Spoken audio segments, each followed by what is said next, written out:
আচ্ছা ভাইয়া, আমরা যে বাঙালি, আমরা কি আসলে অনেক বেশি ডিফিকাল্ট? আমাদের কি বুঝতে পারা আসলে অনেক কঠিন? আমার থেকে যারা আমাকে দেখেন, আমি সবসময় খেলার কথাই বলি, প্লেয়ারদের কথাই বলি, সবসময় বাংলাদেশ ক্রিকেটের আন্তঃপান্তগুলো আপনাদের খোঁজখবর দিয়ে থাকি। তো আজকে আমি কিছু দেশ নিয়ে কথা বলতে চাই আপনাদের সামনে।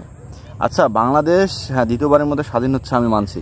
বাংলাদেশ থেকে স্বৈরাচাররা পালাইছে, এটাও আমি মানছি। কিন্তু ভাইয়া, বাংলাদেশের যে অন্তর্বর্তী সরকারটা দায়িত্ব নিছে, তাদের তো একটু সময় দরকার আছে।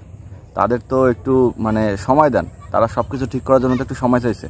তো আমাদের বাংলাদেশে এমন একটা সিচুয়েশন এখন তৈরি হয়েছে, গত 2-3 দিন ধরে বন্যার পানিতে আমাদের বাংলাদেশের প্রায় 36 লক্ষ মতো মানুষ পানিবন্দী হয়ে আছে।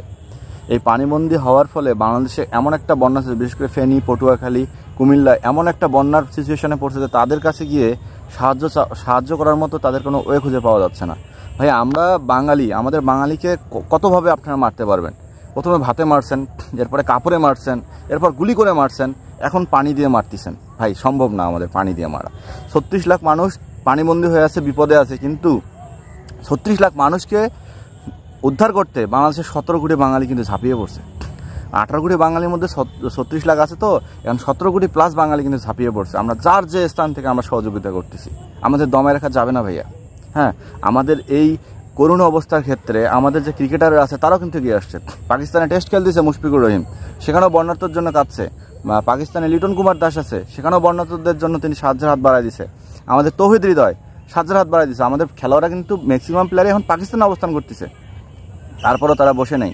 আমাদের সাইফুদ্দিন গতকালকে যেভাবে ভিডিওটা করছে, যেভাবে কথা বলছে, চোখ দিয়ে পানি চলে আসছে। যেমনভাবে মানুষের আর্তনাদ, হাহাকার, খাবার পাচ্ছে না, পানির জন্য হাহাকার, পানি চলে আসছে। কিন্তু এখন আমার কথা হচ্ছে আমাদের পার্শ্ববর্তী দেশ, আমরা অনেক রেসপেক্ট করি, তাদের খেলার অনেক ফ্যান ছিলাম আমি, তাদেরকে আমি অনেকভাবেই ভালোবাসতাম।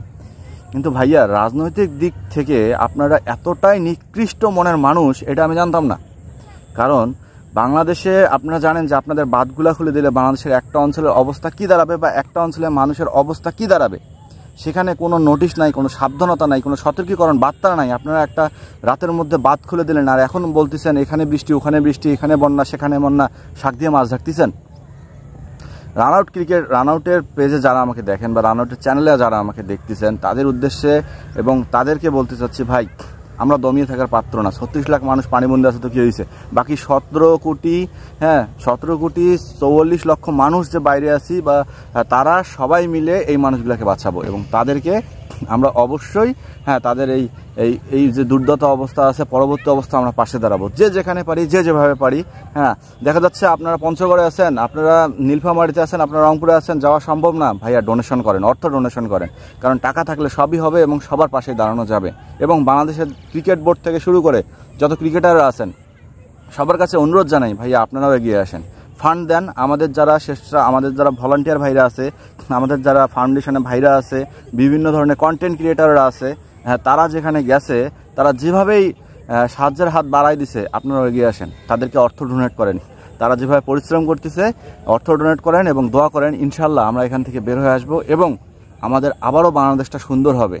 আর একদল মানুষ যারা সবসময় আন্দোলনে পড়ে আছেন, 15 বছর ধরে যাদের কোনো খোঁজ ছিল না, যারা আন্দোলনে ব্যস্ত, তাদের উদ্দেশ্যে একটু কথা বলে হবে। আন্দোলন করার অনেক সময় পাবেন, অন্তত এই ন্যাশনাল ক্রাইসিস মোমেন্টে পাশে দাঁড়ান সবার। এই আন্দোলনটা এখন রাখেন, তর্ক বিতর্ক রাখেন, ধার্মিক কথা রাখেন, ধর্মের তর্ক বিতর্ক রাখেন, কে কোন দেশকে ভালোবাসেন, কার জন্য কোন দেশ প্রিয়, এইসব রেখে এখন এক হয়ে বাংলাদেশকে বাঁচান, বাংলাদেশের মানুষগুলোকে বাঁচান। ওই পানিবন্দী শিশুগুলা, গর্ভবতী মাগুলা, প্রবাসী ভাইয়ের এক একটা কান্না, তাদের পরিবারকে রেখে আমাদের জন্য তারা রেমিটেন্স পাঠায়, তাদেরকে রক্ষা করেন। এরপর ভাই আন্দোলন করেন, এরপর ভাই তর্ক করেন, অনেক সময় পাবো আমরা। দয়া করে এখন বাংলাদেশের পাশে থাকি, বাংলাদেশকে বাঁচাই। রানআউট থেকে যারা দেখছেন তাদেরকে সবাইকে ওয়েলকাম জানাচ্ছি।